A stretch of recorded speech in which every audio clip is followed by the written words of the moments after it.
Vas-y, assieds-toi. On regarde ton livre. Tu me le montres? Ah, regarde, elle apporte un livre. Elle apporte un joli livre, regarde.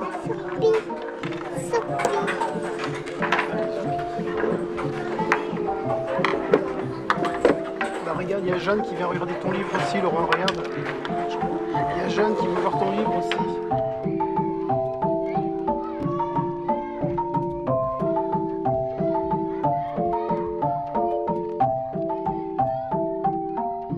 Pour faire une rapide historique de la position des personnes handicapées dans notre société,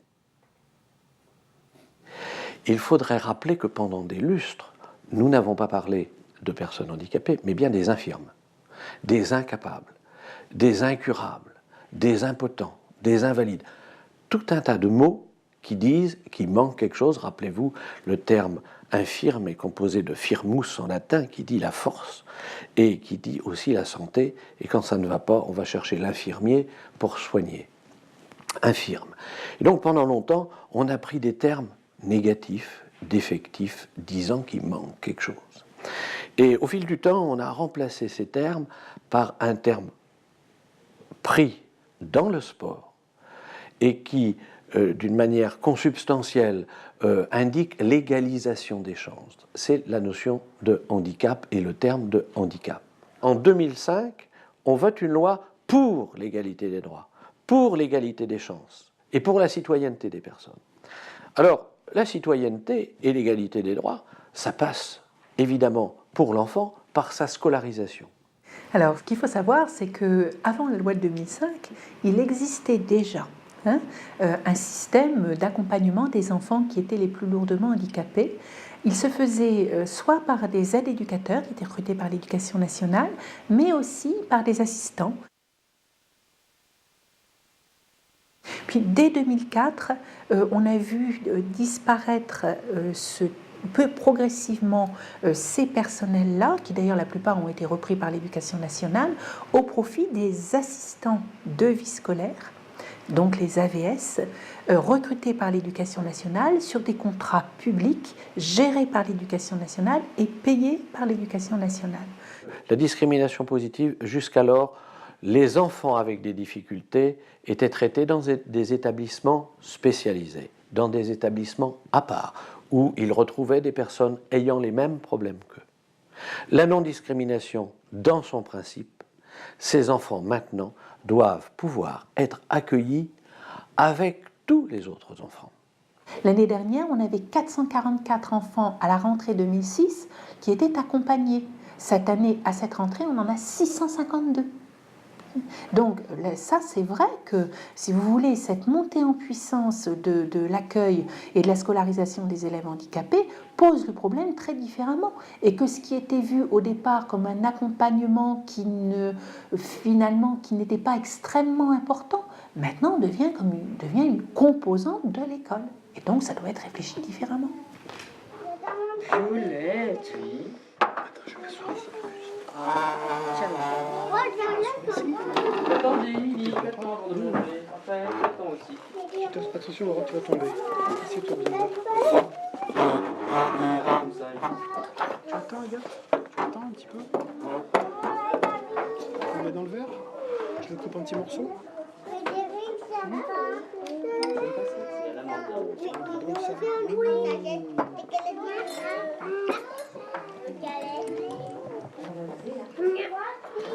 Goûter un peu. tu devrais quand même goûter. Viens t'asseoir, il te laisse. Antonin, tu as fini? Viens t'asseoir. Ah, ça y est, on va goûter.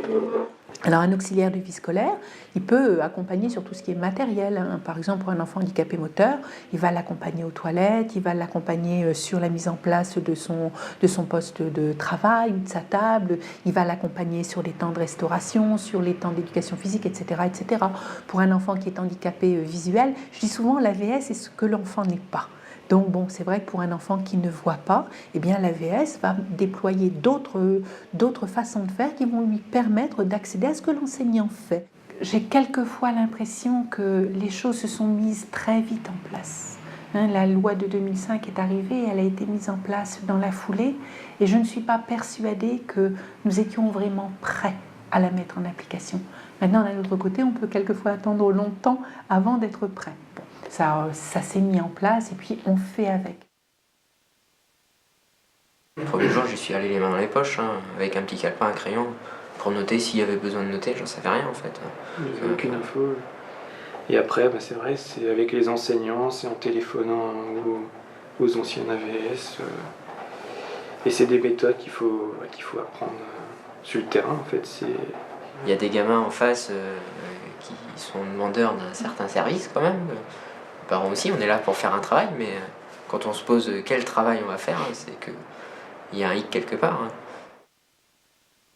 Quand il y a un handicap qui est déjà très avancé, que l'enfant est à la limite de la scolarisation, on ne sait pas trop quoi faire. Moi, c'est beaucoup des bouquins et Internet. Les forums, les sites spécialisés. L'échange aussi. Enfin, moi, je pars de ce principe-là, quoi. L'échange est très important. Moi, j'y suis allé franco, carte sur table, en fait. Je fais, voilà, j'ai aucune formation, on va se débrouiller, puis on verra. C'était la grosse question au début de l'année scolaire. Mais en fait, ton travail, c'est quoi ? On va voir. Je suis là au cours de l'année aussi pour le découvrir. Je suis tout nouveau, j'en sais rien. C'était un peu ça, donc c'est sûr, ça fait rigoler. Mais bon, il y a une question de fond qui est posée et à laquelle il devient un peu urgent de répondre.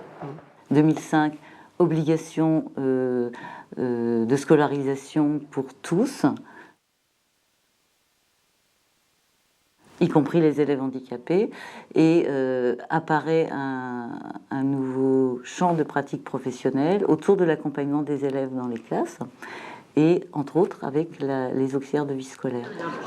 Attends Héloïse, attends un petit peu. Voilà. Je te mets bien derrière moi. Tu attends que... Sinon tu ne pourras pas faire.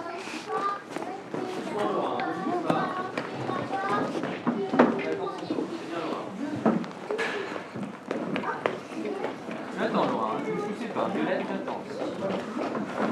Hop là. Vas-y Violette.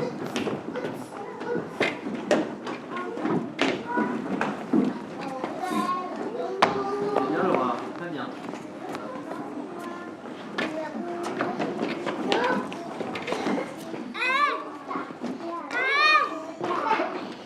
Bien, bravo. Que nous, on pouvait mettre à disposition des partenaires inspection académique, c'était un cadre de formation qui permettrait aux auxiliaires de vie scolaire, à un groupe d'auxiliaires de vie scolaire volontaires, d'analyser leurs pratiques et de pouvoir contribuer à une formalisation de cette pratique de manière à ce qu'il y ait une vraie contribution au débat national sur la formation des auxiliaires de vie scolaire, sur la compétence des auxiliaires de vie scolaire et sur ce nouveau champ de pratique professionnelle. Et l'intérêt de ce programme-là, par le cadre du programme européen, ça a été de rendre possible la rencontre d'acteurs qui travaillent dans un même objectif, mais chacun chez soi, dans son laboratoire, dans son inspection académique, dans son centre de formation au collège coopératif. Le groupe d'auxiliaires de vie scolaire a amené la singularité de son point de vue en tant qu'auxiliaire de vie scolaire, et l'observation des chercheurs du laboratoire de CREAD nous a permis de travailler sur du micro et des pratiques effectives. Donc des pratiques effectives qui ont été ensuite regardées, analysées à la loupe des outils méthodologiques des chercheurs. Donc on est allé filmer dans 5 classes. On n'a pas de demande particulière vers les enseignants ou vers l'AVS. Donc on filme des séances tout à fait ordinaires. Ces séances, une fois qu'elles sont filmées, elles sont analysées, elles sont regardées de nombreuses fois. À partir de là, on va choisir quelques épisodes qui nous semblent des événements, des épisodes clés. Et ce sont ces épisodes-là qu'on analyse plus particulièrement, que l'on transcrit et dont on analyse les images de manière très fine. Alors, dans cette recherche, nous tentons de décrire et de montrer les manières de faire des AVS et des maîtres qui travaillent avec les AVS dans les classes. Alors, il s'agit d'un système scolaire qu'on appelle didactique, puisqu'il s'agit bien d'apprentissage dans la classe. Et ce système didactique a une particularité parce qu'il est composé donc de 2 personnes qui ont des statuts et des rôles différents, donc l'AVS et le maître de classe. On a affaire à un système didactique dissymétrique. Nous avons vu qu'il y avait certains binômes qui fonctionnaient de façon efficace, qui avaient des gestes spécifiques, caractéristiques, pour justement amener l'enfant en situation de handicap à devenir autonome. Comme ma collègue vient de le dire, on travaille plus spécifiquement dans le champ de la didactique. C'est-à-dire que dans la classe, il y a et se développe un système d'intention. Le professeur a l'intention de faire apprendre quelque chose aux élèves. Mais dans ce système particulier avec un AVS, ce qui nous intéresse plus particulièrement, c'est de voir si le professeur peut transmettre ses intentions et comment le fait-il à l'AVS. Alors pour présenter cette recherche, on a choisi un exemple dans une classe de 12 enfants, de 12 élèves en situation de handicap, des déficients intellectuels. Et dans cette classe, les 2 personnes collaborent de façon favorable, c'est-à-dire qu'elles ont une collaboration effective. Alors le petit épisode que nous allons analyser traite d'une dictée. Alors voici l'organisation de la classe ce jour-là. Les points de couleur désignent les personnes. Le point bleu représente le professeur de la classe. Le petit point jaune représente Charles. On voit qu'il est installé à sa table à l'ordinateur et on voit aussi que la table est collée au bureau du maître. Juste derrière lui se trouve l'AVS, un peu décalé. Charles, c'est donc un enfant qui a des difficultés pour écrire avec un crayon, donc du coup on lui a fourni un ordinateur portable. C'était à l'époque encore difficile de s'en servir tout seul. Et c'est un enfant qui, au niveau des sons, a des difficultés pour les reconnaître. Donc pour la dictée, il était préférable que quelqu'un soit à côté de Mélanie. Donc Mélanie, elle, faisait la dictée pour tout le groupe. Et que moi, je me poste à côté de Charles et que je l'aide en lui répétant les mots par syllabe. On écrit devant, comme les grands. Devant. Devant. Je sais pas, tu écris devant. Devant.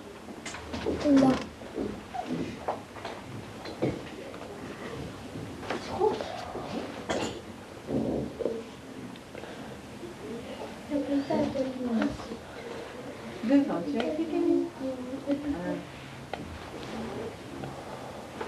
C'est bon? On est prêt? Attention les moyens. Avant. Avant. On regarde mon rouge. Avant. Pour Kevin. C'est bon? Non, pas de comme. Comme. C'est un nouveau mot rouge. Où est-ce qu'il est mis le nouveau mot rouge? Là. Alors on regarde ici. Les yeux ils sont là pour chercher comme. Tu le vois? Alors tu mets les lettres sur ton dossier.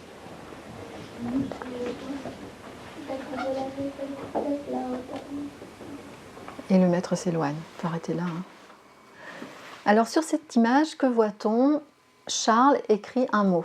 Il écrit le mot dicté par l'enseignante. On voit le positionnement de l'AVS. Sa posture est non pas collée à l'élève, mais légèrement décalée. On le voit bien à l'image. Et elle se détourne, c'est-à-dire que son corps est orienté vers un autre élève qui est placé derrière Charles. Alors, pourquoi fait-elle ça? En fait, elle encourage de façon implicite l'élève à se concentrer sur sa tâche. Ce qu'elle veut, c'est que l'élève fasse seul. C'est l'autonomie de l'élève qu'elle vise. Charles accroche le regard, en tout cas il tente d'accrocher le regard de l'AVS. Il va le faire à plusieurs reprises. Pourquoi? Sans doute parce qu'il a besoin d'être rassuré. Ce qu'il attend, c'est l'assentiment de l'AVS sur le travail à faire ou qu'il a déjà fait. Et en fait, ici, l'AVS, elle va maintenir cette mise à distance. Hein. Donc c'est une façon de dire à Charles, de lui faire comprendre qu'il doit se débrouiller tout seul. Alors sur cette image, on voit que les regards des deux personnes convergent. L'AVS est légèrement décalé, mais son corps est orienté vers Charles. Et à ce moment-là, elle va reformuler le mot dicté par le professeur. Elle va le dire à plusieurs reprises. Elle ne va pas lui donner un outil méthodologique, comme le fera après le professeur. Par contre, elle va reformuler le mot et elle va se limiter à cette reformulation. D'ailleurs, elle reformule aussi à d'autres élèves, par exemple à Alex, qui est situé derrière Charles, ou bien à l'autre garçon que l'on voit près du tableau. Par exemple, soleil, soleil. Et du coup, on attendait qu'il ait bien écrit le so, donc qu'il écrive son so, et après qu'on essaye d'écrire lei. Et du coup, je suis un soutien pour lui dans l'accompagnement pour qu'il écrive sa dictée. Maintenant, s'il fait une faute, si il écrit ça à la place de so, je vais lui répéter so. S'il n'entend pas que j'ai dit so et qu'il a écrit ça, eh ben, en règle générale, je n'interviens pas. Tant pis, il a fait une erreur, il aura fait une erreur, quoi. Ici, nous voyons sur cette image que les regards convergent. Pourquoi? Charles, lui, a écrit le mot comme, mais il l'a mal écrit. Il attend l'évaluation du professeur. Parce que dans ce binôme, c'est le professeur qui évalue de façon régulière, de façon habituelle. L'AVS attend, elle regarde le professeur. L'enseignante, à ce moment-là, elle va passer derrière son bureau, elle va s'inquiéter auprès de l'AVS de la production correcte ou incorrecte du mot « comme ». Puisqu'il est mal écrit, à ce moment-là, elle va intervenir et elle va aider l'élève. Il y a bien une partition du travail, il y a bien des rôles qui sont assignés à chacun et il y a bien aussi un respect des territoires. Au départ, la prise en main du groupe, elle se fait par moi. Et la fin de la journée, elle se fait aussi par moi, en fait. Hein. Je recadre les choses et elle trouve sa place au sein des élèves, pas de façon très très précise, mais voilà. Puis après, elle intervient à des moments bien spécifiques, à des endroits bien spécifiques, près d'un enfant particulier ou près d'un groupe. Et la place d'ailleurs qu'elle occupe sur ces temps de séance où elle encadre un petit groupe est très importante et réfléchie. On peut dire, dans ce contexte particulier, avec 7 AVS et 7 enseignantes, qu'il y a un système qui se met en place, un système à 2 niveaux. Il y a d'une part l'enseignante qui contrôle, elle a la main sur la situation pédagogique. Elle a le discours pédagogique, elle évalue l'élève. D'autre part, donc là, on a en fait le système central de décision. C'est elle aussi qui a préparé la situation et qui gère l'activité entre le collectif et l'individuel. De l'autre part, on a un autre système, celui de l'AVS, qui n'est donc pas le système central, mais qui est bien le système auxiliaire. L'AVS est bien là pour aider l'élève, mais pour aider aussi l'action de l'enseignante vis-à-vis de l'élève. Ça permet d'avoir un double échange. L'instit, c'est vraiment ce que disait ma femme, c'est vraiment les matières, ce qui se passe dans la classe. Et l'AVS, elle peut voir tout ce qui va autour. Par exemple, c'est pas parce que l'instit va donner une consigne à 10 enfants ou 12 enfants que lui va forcément être réceptif à ce moment-là. Donc elle peut peut-être lui dire, hey Charles, on parle, attention, faut, donc elle peut le ramener dans ce que devrait faire un enfant de son âge, dans tout ça. Donc c'est plus sensible. Mais ça nous donne deux avis différents.